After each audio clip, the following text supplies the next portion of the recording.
Hello, fellow collectors. Today we'll be taking a look at DC Multiverse Fulcrum Abominus. Now, this was part of the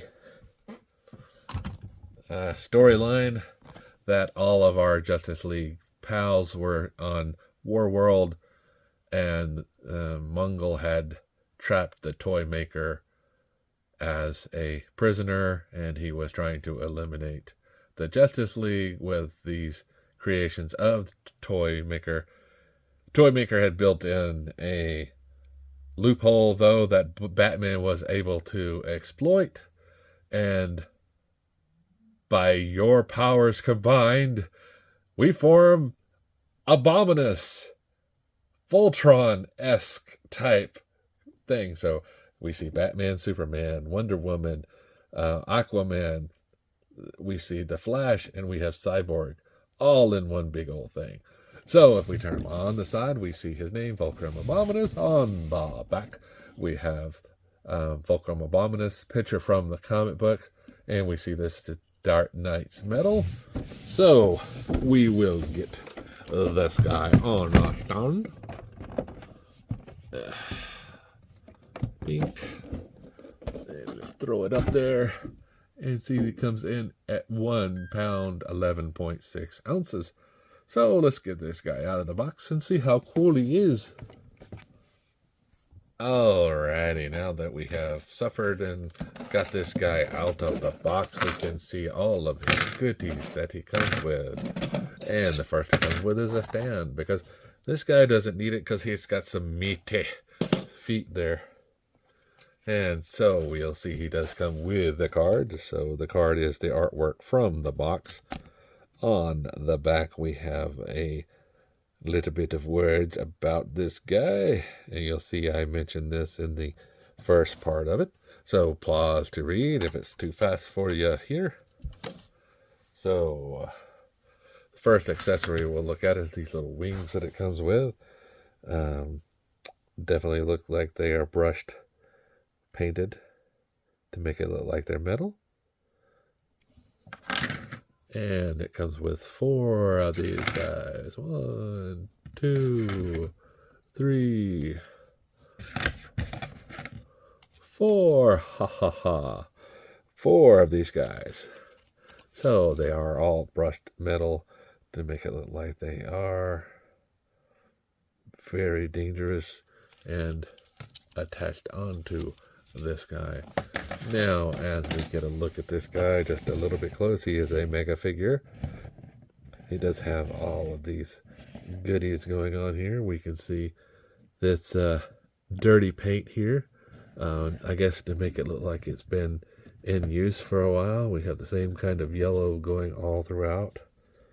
And I don't know, like I say, they may have done it just to make it look like it's worn metal and it was painted bright at one time. However, the red for Superman is pretty good. It does have a little, the same kind of texture. So is the red here. The green has a little bit too. So I guess that's the kind of feel that they were going to. It's a worn metal, not bright painted objects. It has been worn over time, even though it was just created. Hey, that's all right. So anyway, as we see here, this guy is a amalgamation of all of the Justice League: Flash, Aquaman, Cyborg, Wonder Woman, Superman, Batman here. We see on the back we have all of these holes which these items could go into, depending on where you want to put them. I'd probably put the small ones on the bottom and the larger ones on the top. But that is me. You can do whichever you want if you buy the toy. So we can see he does have full range of motion on here. He does have a rotation here at the bicep as well. The elbow does have a bend in it that allows for full 90 degree in there. There is no real hand or wrist, so it doesn't really rotate around. He does have these claws on here. Same on the other side. He has a different set of claws.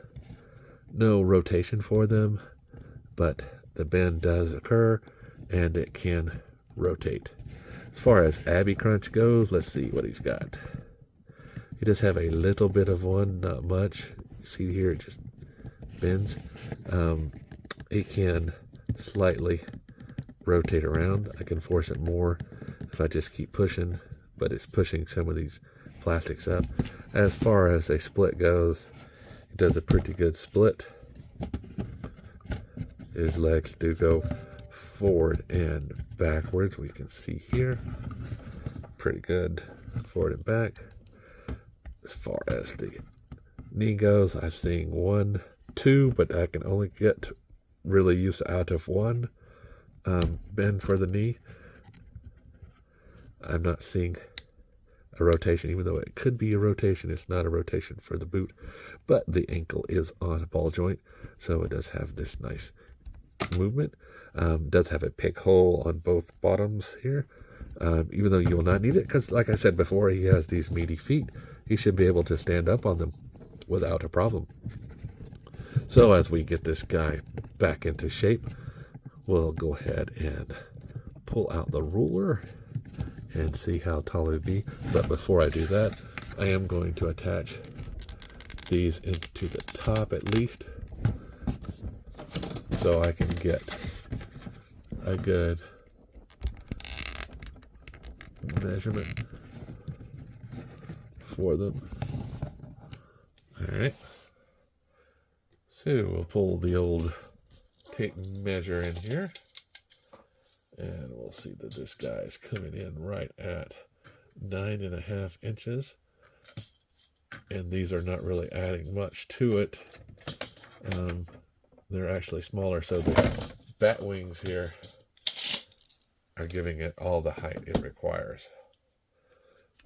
So it will definitely be larger than in the Marvel Universe or DC Multiverse character, even though this guy is fitting into here.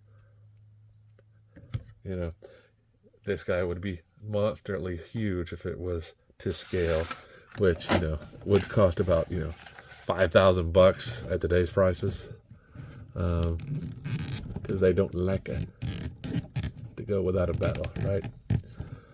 So if you are a fan of the DC metals, then this is a good figure to have. It's just nice to have a big old robot every once in a while that you could fight a kaiju with, right? Oh boy. So until next time, guys, remember to like, subscribe, and keep collecting.